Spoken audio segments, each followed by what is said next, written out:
Welcome back to Elevate with Elena. I am so excited for this conversation. I have the most beautiful soul here, Britley Williams. I actually had her business partner on the podcast a couple episodes back, Ellie. And so, of course, it only made sense to have Britley come on too. But honestly, it's not just because they're business partners. I knew Ellie first. And then when I got to know Britley, it was just like an immediate connection. Like, she is such a light and she has this pure essence that comes from her heart and the most beautifully spoken human also. Like everything she says, and like I feel like it's just poetry, like melting out of your mouth. And I've just like every time I get to like be in the presence of you, I can feel the Holy Spirit and I just can feel your heart. And I'm so excited for other people to experience that. So, Britley, feel free to introduce yourself if I missed anything else.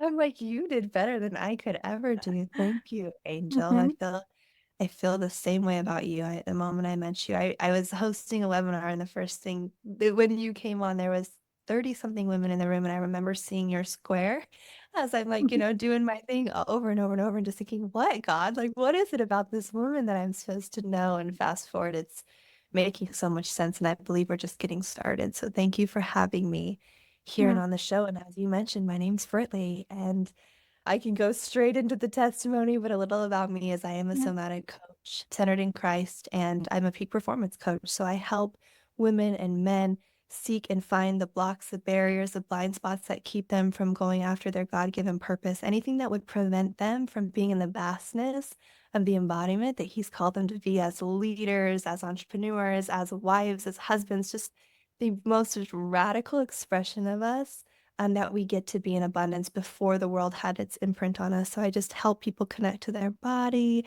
I help them turn down the white noise of this world to tune in and turn on His voice, His calling for us, and have that discernment and then move intuitively from there so that we're living a life by design, not default. And it's my greatest mission to connect people back home to their bodies and to Him. It's what I'm here to do. And I'm just so grateful that I get to do it, honestly. Mm. Yes, it's so felt, truly. Like you are in your God-given purpose. I 1000% believe it. And you seriously, in everything that you do, just impact people in such a beautiful way. So I would love to know more about where you came from. I know you've mentioned it like a few times on your Instagram and like obviously from conversation, but this is something that I personally didn't know a lot about you, but is so important to who you've become. I know it is. Everyone's testimony is so, so important. And so, yeah, let me know wherever you want to start, honestly, as far back as you want to go. And then up into this point, like how has God moved in your life and what does it look like for you? Yeah, you've got it. I told you before we started, this is the first podcast interview I've said yes to in over like 8 months. Mm. So Feel it's so really honored. crazy where I Excited to hear. stopped versus like all that's happened since then. So this is the first time I'm actually coming on publicly to talk about this new testimony I'm walking through. But where I feel like it's important to start is, a little bit in adolescence. I grew up in a really beautiful household. My mom and stepdad moved me out to Austin, Texas. I was a very high achiever from a young age. Like I had straight A's in high school. I really, really Mm. worked and had this really big expectation of myself. Not necessarily driven by my parents. They could care less about my report card. I don't even think they opened it when they got it in the mail, but I did, right? Like I was the Yeah. first to open it. So I've always had this hunger for excellence. I started real estate at a really young age. I started at 17, got my license by 18, the first moment that I was legalized to have a license and hold a license in Texas, and started practicing at 19. So very financially secure on my own, really high achiever. And with that, is a lot of beautiful motivation, and also when used incorrectly and in its wounded masculine aspects becomes really dangerous, right? So Mm. fast forward at by 23, I had on my way to six-figure real estate career. I was actually doing pharmaceutical sales at the same time. I was such a hustler, just working all day every day, waking up at 6 a.m., working out, killing myself in the gym, killing myself at work, coming home. And at 23, I had a house and a boyfriend, a very, very serious boyfriend, a golden retriever puppy, white picket fence. Like I really had it all by America's standards. And I had worked really hard to get there, Mm. all the way up into a really severe eating disorder. So at 23, I'm like, what happens when you continue to override your need and climb up the ladder of success based on America's standards? Well, you need to look the part, you need to act the part, you certainly need to hold the part, right? So I was just doing all of these things outside of my own will and outside of God's voice for sure, which led me into a really dark and hard season of awakening where I'm like, oh my gosh, Mm. I'm at the height of this eating disorder. I'm miserable inside my body. I have everything. I'm getting all the accolades and applause from outside of myself, but like my inner world is crumbling. I'm miserable. I'm very miserable. And I Mm. had to take an honest inventory of my life. And it was over COVID. So I had a lot of time to research and I Yeah. started going in and really trying to figure out the root of this eating disorder. I have an avoidant attachment. My dad was an alcoholic and he was up and down in my childhood, right? So I'm starting to create Mm. awareness around all these tendencies that leak to unworthiness and how much I identified with my body and my appearance and how much approval I got for that, validation I got for that. I got to date a lot of really amazing men and I got a lot of attention Yeah. from a young age at my body. And so who was I to be without this identity, right? So that's where it all really started. And I went to my first ever cognitive therapy, my first behavioral therapist I ever hired. And we got on the call and I said, my name's Britley. I have an avoidant attachment and alcoholic father. And I seek validation outside of myself because XYZ, right? And I had on all Yeah. this awareness. And I just will never forget the way she looked at me like, okay. And I was like, so what do we do now? And she's like, I don't know. I don't really know what to do, is what she was saying. And that was the moment that I said, there has to be more.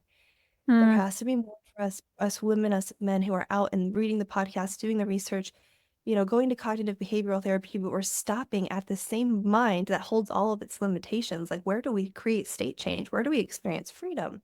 I literally And can relate to this so much. I just want to say, like, yeah, intellectualizing it and like becoming so self-aware. I feel like there's so many people out there that are like know all these things about themselves, are like seeking healing, seeking peace, but like don't know where to go. It just stays like so up here in the head and the mind, but that can only get you so far. So I'm just, yeah, totally resonating with what you're and saying. how many people do we hear that just regurgitate the same things over and over? We're like, yeah, that's a brilliant idea. Yeah, But then we don't do anything with it, right? We're like, now what? So we just have all totally. these ideas. I'm a big believer that like an overwhelm of an awareness is just that, it's overwhelm because now we're just aware of what we were unaware of, and now we're aware when we're doing something we shouldn't be aware of, and now it's just frustrating because we just have this shame guilt cycle around knowing better Yeah, and not being able to do better, right? So 100%. became really passionate. So uprooted my life, bought a Subaru, moved to Denver, and quite literally swung on the other end of the pendulum. I always say I retired for 2 years because I did. I just kind of played. I just healed. I did all of these somatic therapies. I got Mm. certified in trauma-informed coaching, breath work, right? I went just haywire on the nervous system regulation piece and aspect, and I had to undo a lot, decades of the winding and the frustration and the angst that was in my body.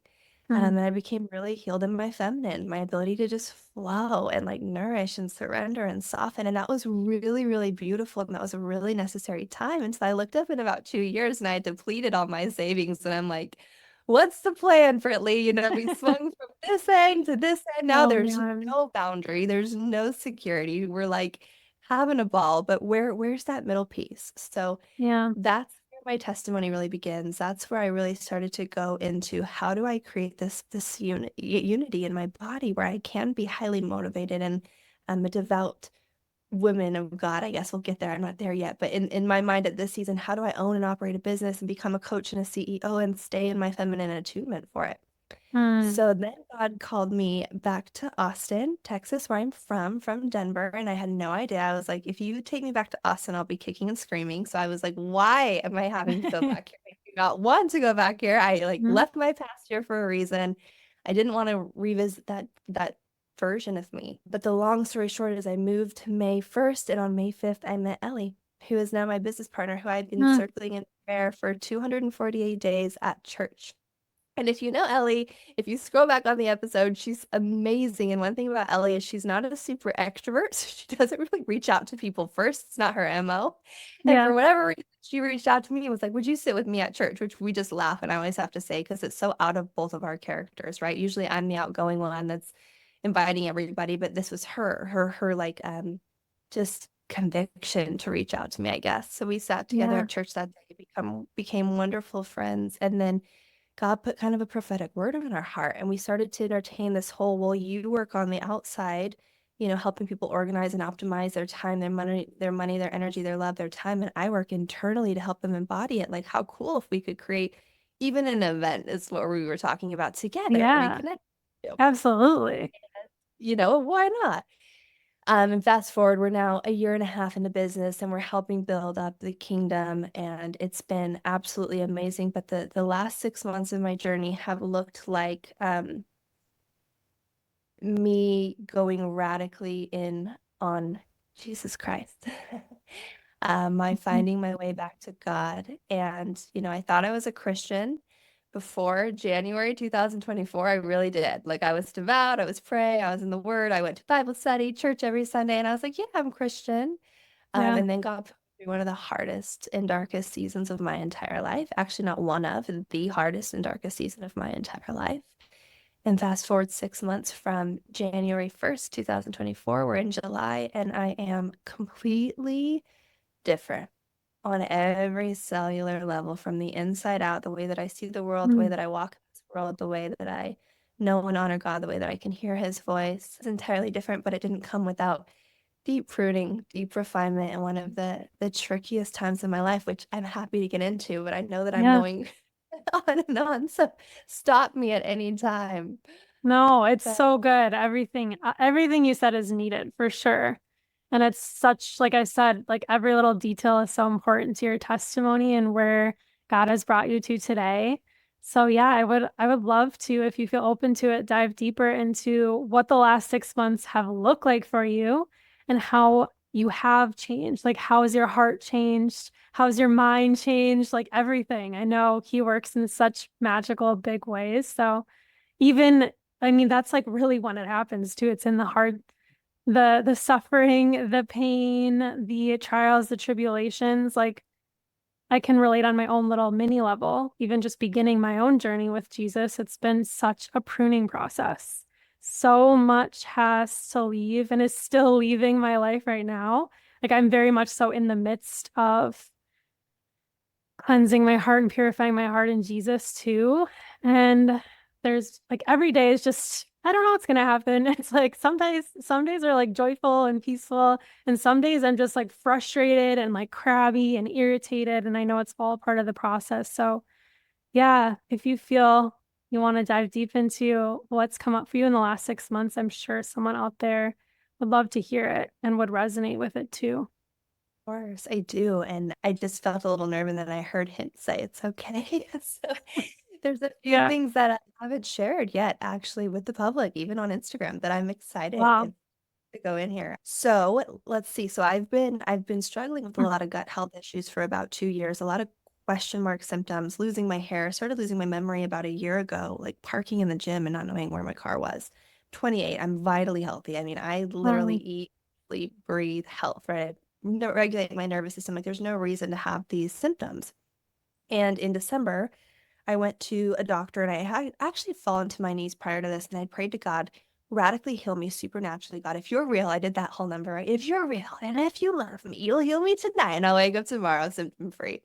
And then I said, ah, God, then would you lead me to a son or daughter that can? And the next day, my grandma called me and she's like, I know you're going through all this health stuff. Have you tried acupuncture? And I'm like, no, grandma, I need like the world's best of the best of the best. I don't need acupuncture. Okay. I need like a serious intervention here. My health is not okay. So I was like, cute thought, grandma, but no. And then about 2 hours later, a client messaged me and she's like, listen, this is crazy. But my husband went to this acupuncturist here in Austin and she saved his life. Would you be open? And I'm like, what is acupuncture even? Right? I'm like Googling, like, why? No, I don't want needles in me. I need like, again, like a freaking x-ray. Yeah. So I agreed to go to this acupuncturist because I just think, well, I just prayed this prayer and God is so good. So I walked into this acupuncturist's office about 3 days later with a trench coat. And I say that because it was December and she can't really see my body.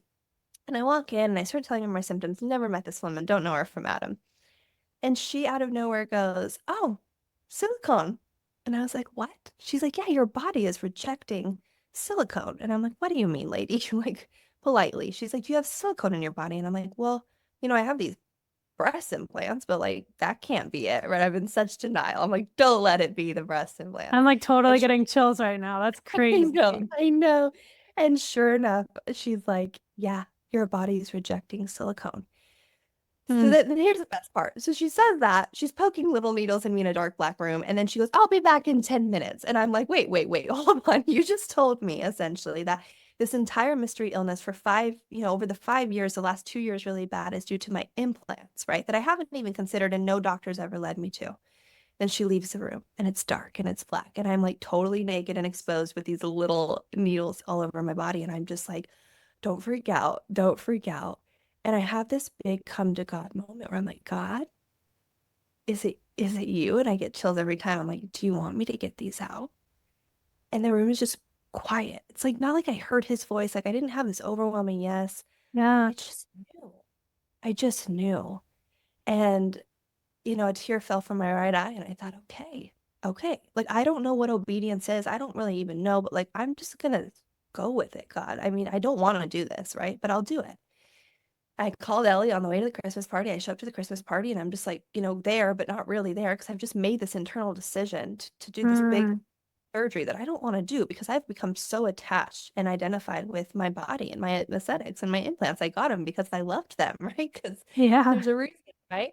Mm-hmm. The next day, I scheduled a consultation because I know how I work and I know how the enemy works. And if I created too much space, I would have talked myself out of it. So I said, okay, I said I'd be obedient. So I booked it 23 days later in the surgical table, and I'm getting these implants out. And, I've done so much work. So I'm like, I'm good. I'm going to learn to relove my body. It's all going to be good. We're going to get these things out. My body's going to go back to health like that because I read about a million articles that say so. And he's God, and I'm going to be obedient. So everything's going to be good. Well, I woke up from that table and it was like I knew. And again, let me just preface, I'd read about 23 million reviews of women who wake up on the surgical table with wide eyes, clear skin, no symptoms. And they're like, this is the best thing ever. Okay.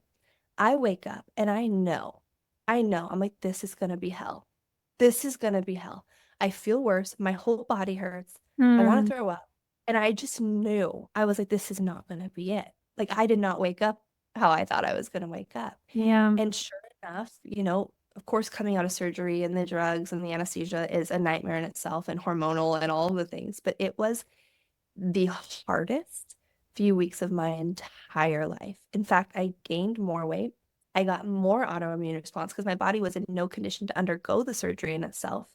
And I started to get even more symptoms on top of that. So I had just done this big obedient thing. And you best believe I'm wrestling with God. I'm like, you son of a, what in the world? I was so Yeah. obedient, God. And now I'm worse. Like, you might as well just take me, right? And it was all Mm.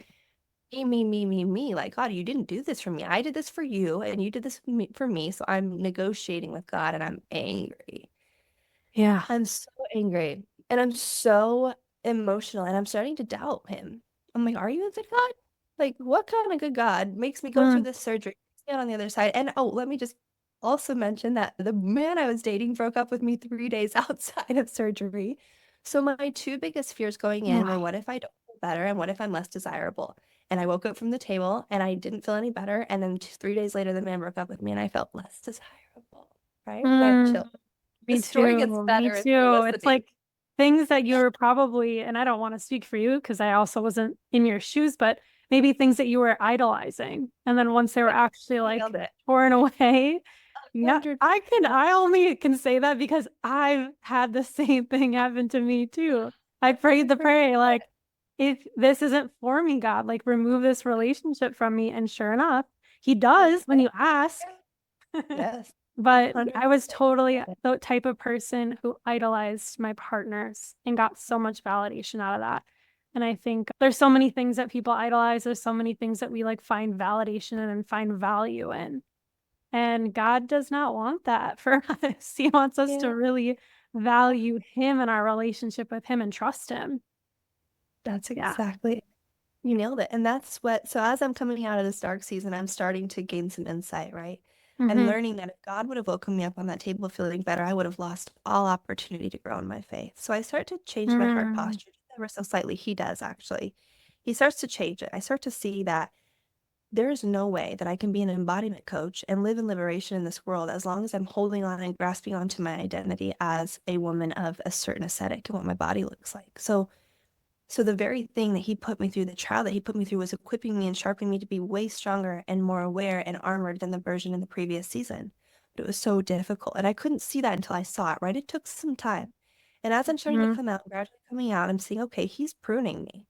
This is like actually a complete refinement. This is going from like the wounded woman who has lived and survived in this body for the past 27 years to this reclaimed woman of Christ. And like, this is icky. Like, nothing fits. Like, the man's gone, boobs are gone, clothes don't fit the same, friends aren't responding the same. Things are starting to radically shift in my life, Mm. and it's painful, right? And I remember saying, like, I must be important because like the enemy's coming after me and it's pruning and it's Yeah. so painful. And I was so grateful to some degree that he was doing it all at once. I'm like, God, just let's just take me, you know? Let's get this over with. Like, Let's just seriously. do this thing. And Yeah. I start to climb out of this hole really gradually. And thank God I was supported by Ellie, was my rock during this time, hands down, the rock, the person that held me in every single emotion, especially when I was like, I don't want to do this business. You're better off without me. Who am I to ever coach again? Like, it was getting really, really dark. I never questioned in my entire life my existence. And I started to question whether I wanted to exist here. I'm just going to be so honest. I was like, I don't know. This Mm. whole life thing for me, I think I've run its course. Like, it was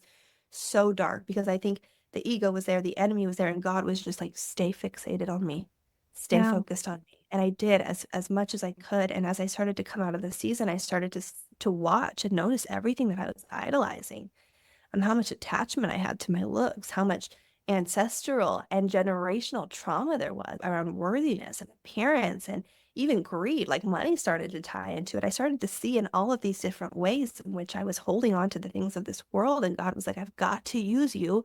So you've got to let go. And Ah, you're speaking to oh, my soul right now. Like, I, these are the exact lessons that I'm going through right now. And it's oh, like humbling. see, I need there to it is. humble. It's, yeah, I'm like this conversation speaking straight Yeah. to me. So thank you. Yeah.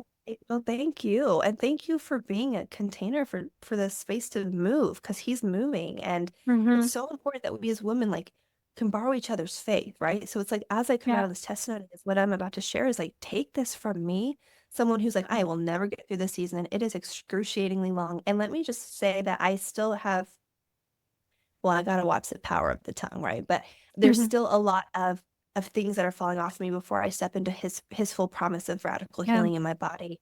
And still, I have more faith and more love for him than my entire life. So you can actually start to come out of your testimony, and before the favor is there, fall in love with him radically. And that's where he wants to meet you. And so fast Mm. forward, I'm starting to come out of this. I'm starting to go radically into the word of God. I'm starting to surround myself with Christians. I'm starting to feel his light. He's starting to show me things that are just absolutely crazy, right? Like waking me up at 5 a.m. with dreams. Oh gosh, this is vulnerable, but I was gonna just go over that one. I feel like he wants me to Holy share Spirit's like, come on. that. Okay. Okay. Someone needs to Okay. hear it, probably. Thank you. So Yeah. I will pause here. I think this is important. He started waking me up in the middle of the night with dreams. He started showing me things. One night he woke me up at 5 a.m. I was actually house sitting in Texas, and he woke me up at 5 a.m. and he started showing me every man that I had been intimate with, one after the other, after the other, after the other. And I'm Mm. like, God, what are you doing? I don't stop, you know? And it was crazy. I sat up in bed 5 a.m. and he starts having me go through every single man that I had sexual sin with before I marriage. literally Everyone. just did this like a couple days ago. I'm sweating. I am literally like tearing up because it's like Yeah. I've Yeah. literally just did the exact same thing. I had to go through every single person and break soul ties. I did. Yeah. That is so good. That he's like Oh, not, I mean, that was hard to do, but it's it like, was extremely hard to do. yeah, just having this conversation. I'm like, this is exactly what I Yeah. need. I'm Ah, not alone in yeah. this. We're not alone in this journey, truly. We're not alone in this, and we're all human too, right? Like, it's so Hmm. easy to see someone that's on the other side of their testimony and think, wow, like, she's amazing. And it's like, she had to go through this. Anyone who gets the glory of God has to go through something like this. So if you haven't been through it yet, maybe you will go through it. If you're getting through it, wherever you are in your season, just like save this episode for when you need to remember that you Yeah. will be out of it and it will be better than ever before. So he wakes me up. I Mm. start going through every man, like, one night stands to 5-year, 7-year long relationships.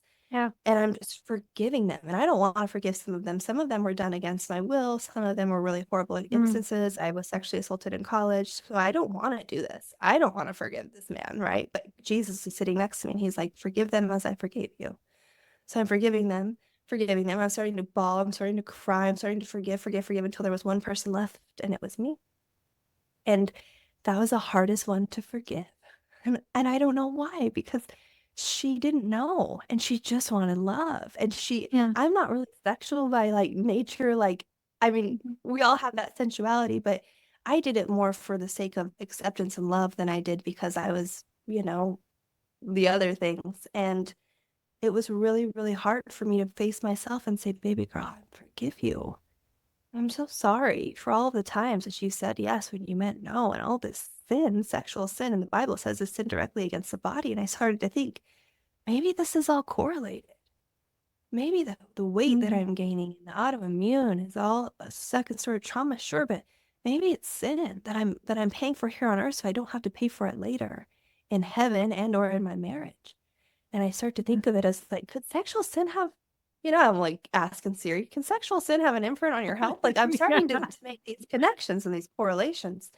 And I start to seek God. So fast forward, so I'm starting to realize that I'm repenting for these things and I'm forgiving, right? But I'm not yet sold on abstinence. Okay. I'm like, I'll forgive, I'll forget, but like I don't know about that whole thing yet. That hadn't really landed on my heart. Mhm. Then I moved to California because it was just one of those things where I was like, look, I have created a life for myself where I have this freedom. I have this ability. I have been in Austin for a long time. My ex is here. In fact, a lot of exes are here. And I just think I need a fresh wind, Mm. a fresh space to really get to know Jesus. I don't even care where it is. And then, of course, he delivers like that. And a red carpet rolls out in front of me to move to California for a period in the season. And When did you here move I to am. California? How long ago? So this was May 1st. Okay. About 5 months in, I'm still struggling. I'm starting to have these epiphanies. I'm starting to have these come to Jesus moments. I'm being prayed over. He's showing me things. He's teaching me things. But again, it's kind of like what we talked about at the beginning, where you're creating all this awareness, but there's no integration. You're Mhm. like, okay, God, so I sexually sinned and that has an imprint. And then all the emotional holding I've done my entire lifetime and all the hyper stress I've put my body in, I'm like kind of healing through it now because I have the capacity to. And I kept telling people I'm not sick, I'm just healing. I've just never slowed down long enough to actually hear my body. And so I'm having all these really, Mm. really intellectual and amazing concepts drop, but nothing's landing. Like I still don't feel good. I'm still really tired. I still can't hear his voice. And then I moved to California in May. It's July, by the way, right? So like the last 2 months have been Yeah. really accelerated. And yeah, a couple things that have happened since then is I would say the first thing is I got deliverance. And if you don't know what deliverance is it's a facilitator that usually is a gifting by God that is able to go through and pray significant and specific prayers over soul ties, spirit ties, bondage, Mm. things like that. The enemy has a hold on you. For instance, I'm an embodiment coach. I love bringing people into their bodies. So, what's the enemy's way of deterring and distracting me? Through the body, right? By like taking my health, by creating body dysmorphia, body image. That's Mm. always been my biggest obstacle, which is why I know it's my biggest liberator and the very thing I'm here to do because he wouldn't attack it so hard if it wasn't threatening, right? And so then I start to just Mm. do my own practices. I start to get into the body. I start to get deliverance, which is essentially somatics brought with Jesus and deep forgiveness. I start to really radically forgive my past, my dad, things of again, generational things. And I start to feel these chains break off of me. Okay, this is where the embodiment starts to get really good. This is where all of a sudden, like blocked spirits and spirits of greed and all of these things that have been honing in and latching and feeding on my flesh, quite frankly start to become liberated. I start to break these chains of idolatry. I start to have these things break off of me. And when I say break a chain, think of it this way. When we break a chain, the habit is still there, right? So I pass the mirror. Say I just break a chain, I go through deliverance and I feel this freedom and I encounter God and I feel him literally break the chain off of my body. It's the most profound, amazing experience ever. If you want Mhm. recommendations on deliverance or more about that, you can DM me. So I get this chain broken, but then I walk past a mirror. And 27 years of habit are still there, right? I still look at the mirror and I'm like, oh, critical body, arms, things like that. Like the habit's still there, but guess what's not there anymore? That's spirit. That voice of the enemy that's like, you're ugly. You're unworthy. You're disgusting. No one could ever love you because that's Mhm. real. These are things that I hear, right? That I did hear. And I noticed in that moment, I'm like, okay, look, I could break a habit.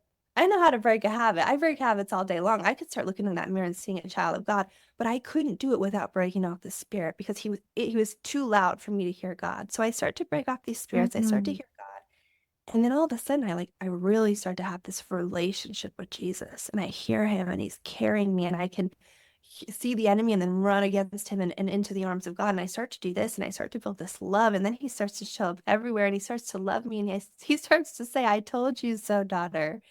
And then he asked me to come into the covenant of purity. And this is all newer for me. I'm going to be really honest. So, like, this is all new for me. So I'm like, what do you mean? What do you mean? Right. And I Yeah. heard him say, I'm going to restore your body to perfect health, like I promised. But I need to know that when I do, you don't go and give it away again. And I just was overwhelmed with emotion. And I knew in that moment that I needed to promise. First of all, I need to be reborn again as a virgin, which he can do because he's such a miraculous and powerful and magical God that he will literally take off every weight and chain and barrier between you and him and reborn, like rebirth you again as a beautiful, pure vessel virgin of love and light. Like he will do that if you ask him. And Yeah. that was probably the best day of my entire life is the moment that Jesus saw me again in new eyes and I saw me in fresh eyes and I was able to feel all the purity of or excuse me, all of the weight of sin drop off, the purity clear and cleanse my heart. And I said, okay. And I think from the moment that I made that decision to walk in purity and abstain from sex until marriage and live under his covenant and start to really follow his word and study his truth, everything has changed. And there's still something that I get to learn and walk through because again, there's still some healing that gets to be done in the physical vessel of the body, but my heart is completely transformed in ways that I cannot Mhm. even imagine. Like from selfishness to selflessness, like being a hoarder of money and things and items to being completely generous and unattached, from fear and greed and doubt and idolatry to like complete liberation and identity in him. Like there's just I could go Mm. on and on and on in the ways that he has changed me in the season, and it's just been the best and the worst and the Yeah. everything all at once. Mm. All at once.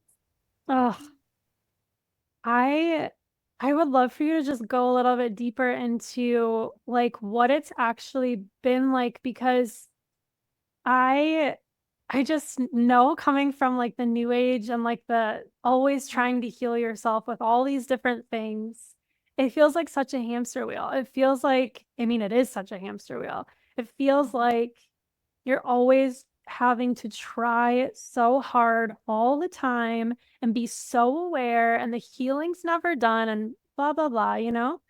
But like, how has God made it like different, I guess is the Yeah. best word. I don't know if it's easier, but it's different with him. Mhm. It's easier in the sense of when you think that you are the God of your life and your world that puts so much weight and pressure on you to Yeah. constantly be evolving and taking control.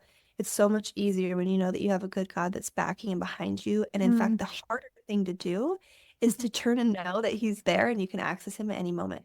Because we create hardship. He's easy. He loves us. He's totally available to us at all times. The Mm. hardship is coming over ourselves to know that have that to find the worthiness that's available to us. And so when I went into New Age, which was that 2 years in Denver, I was just dabbling. I didn't get as far into it as my business partner Ellie, but I was definitely, doing the pendulums, the oracle cards, and the way that I was leading breathwork was very much like you are the divinity of your own life, and all of these little really nuanced phrases that end up being Mm. really dangerous because what it suggests is that we are separate from God and that we are our own gods and that we have this divinity and control over our life, which is exactly what the enemy wants you to believe. Because he's like, Mhm. yeah, I'll get you in isolation. You're not a threat there.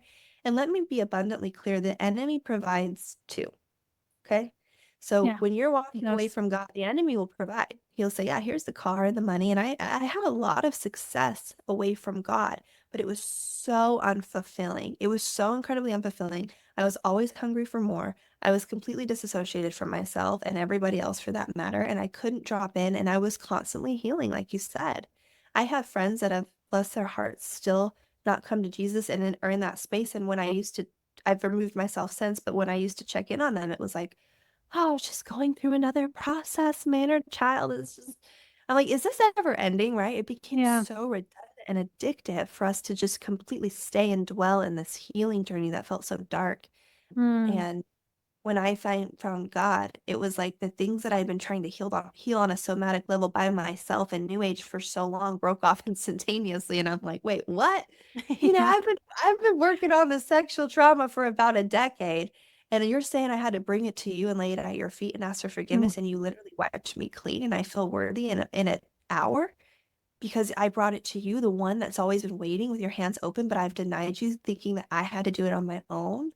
And that is so exhausting. And in fact, I can't even wrap my head around it now that I know better, yeah. right? And even in my coaching practice, going from thinking that I was the one that was going to transform this person's life was so incredibly like pressure, and it felt really heavy and intense and dark and dense. And then when I realized that I am just the open container and vessel for God to work through, transformation, breaking off chains, breaking off addiction to Adderall, breaking off addiction to marijuana, people leaving their jobs and finding their God-given calling, 10xing their pipeline, like things that are really tangible and amazing transformational results, because it's not about me anymore.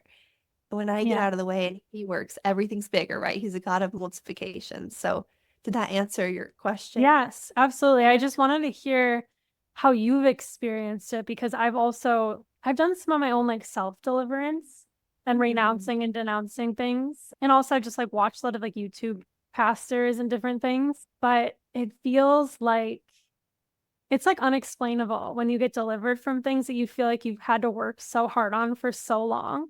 Like mine for me is I know Ellie struggles with this too. I just saw her post about it, but like mine's very much so in my like head. So it's like a lot of like intrusive thoughts and anxiety and especially surrounding, oh, just happened. Is it still You're still recording? there? Mhm. Something just popped up and I thought it went away. The enemy. Anyways, intrusive thoughts, anxiety would come up and totally when I actually surrendered everything up to God, those were like the first things he removed from me. I mean, of course, I still get like thoughts come up and anxiety comes up, but it was like specifically surrounding relationships. Like I always had so much anxiety, like anxious attachment style. That was something I always talked about. I have to work on and like codependency and like I was grieving a relationship when I really came to Jesus. And that was like one of the first things he delivered me from was like the anxiety and the attachment of like needing that validation from someone else. So So, yeah, he yeah. works miracles, truly. And that was just one experience I had too. I was gonna try to find, but I think it's Peter 3:3. First Peter 3:3 that says, "Do not seek or do not justify beauty by the outward atonement, or but rather seek beauty from within." And I've been trying to read that verse over and over and over because you're exactly right. It's impossible in a never-ending cycle to go out in this world and seek validation, right? And I would even say that in this Mm. season, God has kept me extremely hidden. In fact, there was a moment where I was like, God, why am I invisible all of a sudden? Is it because I got the boobs out? Is that what it is? God, no one looking at me anymore. But I heard him say, You're not invisible, I'm hiding you. And I was like, hiding me? And then I started to look up, right? Like, what does it mean when God's hiding you? I started to turn to the word, and he'll hide you for a few reasons. One of them being so that you can hear his voice more clearly, right? When you don't have the Mm. distraction. But he'll also make you unattractive to the things of this world that you would fall victim to or fall default to if he doesn't protect you, and to stay into alignment. And so it's so true, Lena. When I say that I would go out into, like, I went to Run Club a couple weeks ago and nobody looked at me. There's 300 people, 300 shirtless men in Run Club, okay, in California, I'll tell you. And no one's looking at me. And they get up on stage and they're like, go give three people a high five. And I in that moment, like looked up and there was nobody around me. I'm like, how is everybody high fiving? And I have nobody to high five Well, and back. if you're not watching this video right now, Britley's like absolutely stunning. So I just have to put that out there. She's beautiful. Thank you. I don't feel like it, right? I'm like, what is I'm like going like this, like what's going High on? fiving yourself. And I Yeah. started to make such a joke out of it with God, and I start to giggle at him. I'm like, whatever, you are just so stubborn and jealous of me. You love me so much. But I have had such a weird time having to learn. But I heard him also say, like, if I continue to reveal you and to continue to validate you by men looking at you, that is directly undoing everything that we're working together. Can you stay patient with Yep. me? And I was like, yes, sir, I can. Yes, sir, I can. Because he's right, right? What does one even compliment from a worldly man do to me? Hey, you're beautiful. What does it do? It validates my ego. It reaffirms the old Mm. identity in which is no longer true for me anymore, in which I am seen and worthy and known by God first. there's been so many things he showed me, even like as I'm walking and praying and circling my husband, which I do every single day, by the way, and I know he feels it. And the other day he said, "You're praying for a Christian husband who is convicted in me and going to lead you strong in faith, who by the way is asking me to protect his eyes from lust and to correct his heart, but then you're trying to be seen. So you're directly, messing with my workings here." Like Mm, that's how amazing it is when we start to talk to God. He's like, "Actually, get on the right side of the prayer, baby girl, because I want you to have the desires of your heart. And let me show you where your prayers are actually out of alignment with my working, and then get on the right side of them, and then I'll give them to you." mm, And I just think that's how specific and amazing he can be. Like, that's how real a conversation with God looks like, where on my knees praying for the man of God to see and be convicted of me. And he's like, "But he's praying for blinded eyes. So you got to work with yeah. me." And it's so fun to be like, "Oh my gosh, okay, I got you, God. Like, I got it, I get it." And he will just like love on you and show you so much when you let him. And that's why I'm just completely and utterly obsessed with him. I Mm. love him more than anything. I love him so much too. And like, I mean, just like everything you're saying, I'm like, I can relate to that. Like, I just feel like there's so much similarity in our story with like Yeah, me wanting validation from other people too. I know we've talked about this, but like the people yeah, pleasing has been a big one for me. That's been so hard to prune and just get out of that, like caring so yeah, much about what other people think. And I've noticed it even on Instagram. Like, that's like the biggest thing. It's like I'm always looking for the likes, or I'm always looking for people to comment and like validate like what I agree with or like my beliefs. And it's like, it's not about that. This isn't about me. Like, literally, totally. what I'm Not at all. doing in this world has nothing to do with me. It's all for his glory. And like, it's really just coming down low. Lots of like humility is needed in this whole journey. But every time I'm in humility, it's interesting. Like, when I really focus on like being humble and like serving other people, I feel this like childlike joy. Truly. It's like it doesn't necessarily make like maybe intuitive sense or like an intellectual sense, but Yeah. when I become humble and like really lower myself, I actually feel like this playfulness and this like joyfulness and this not taking myself so seriously like come online. And that's where I want to be. That's what I'm always seeking. Like, I feel like I'm such a curious person at heart. Like, I'm very like playful and childlike, but when I care too much what other people think, when I get in my head about things and I'm people pleasing and I'm so worried about the world, I get Mhm. way too like I take things way too seriously and I lose my like inner child. I lose like that playfulness, that curiosity, that like true pure love. So Yeah. that's something I've experienced. You're so right. And I feel like it's important to say this too, that, we don't stop the work, because I feel like we've kind of ragged on like the work. The work is very important. And here's where Yeah. the work and God intersect. God is a God Mhm. of specificity, and he loves to know what exactly it is you're bringing him. So if I, for the first 3 months, I said, "God, heal me." He's like, "Heal you." We got a long list. Be more specific. I'm like, "Okay, fine, God, heal my body." "Heal your body." I'm like, "Fine, God, heal my body of bloating. Like, let's go. Let's get with it, right?" And he's asking me to be specific. And what I realized is that when I do the inner work, because he's like, "Listen, I will heal you when whatever you want." John 10, I believe, says like, "Bring all things to me and it will be done in his will." And so he's like, "I'll do anything you ask me to do, but you need to be specific in what you're asking me to do."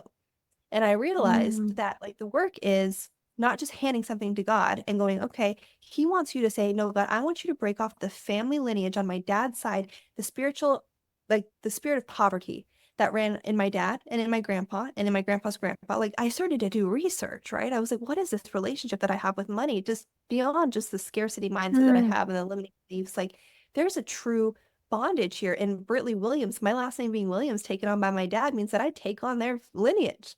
And I started Totally. to realize, right? And so that's why I think the healing is so important, because you have to do the work. You have to start to position yourself. And what is it exactly that I want God to free me from, and why? And how does it show Mm. up in my life? And what am I willing to do? And if you're not able to do that, or you don't have the tool set to do that, it's really hard to ask him specifically to take things off of you.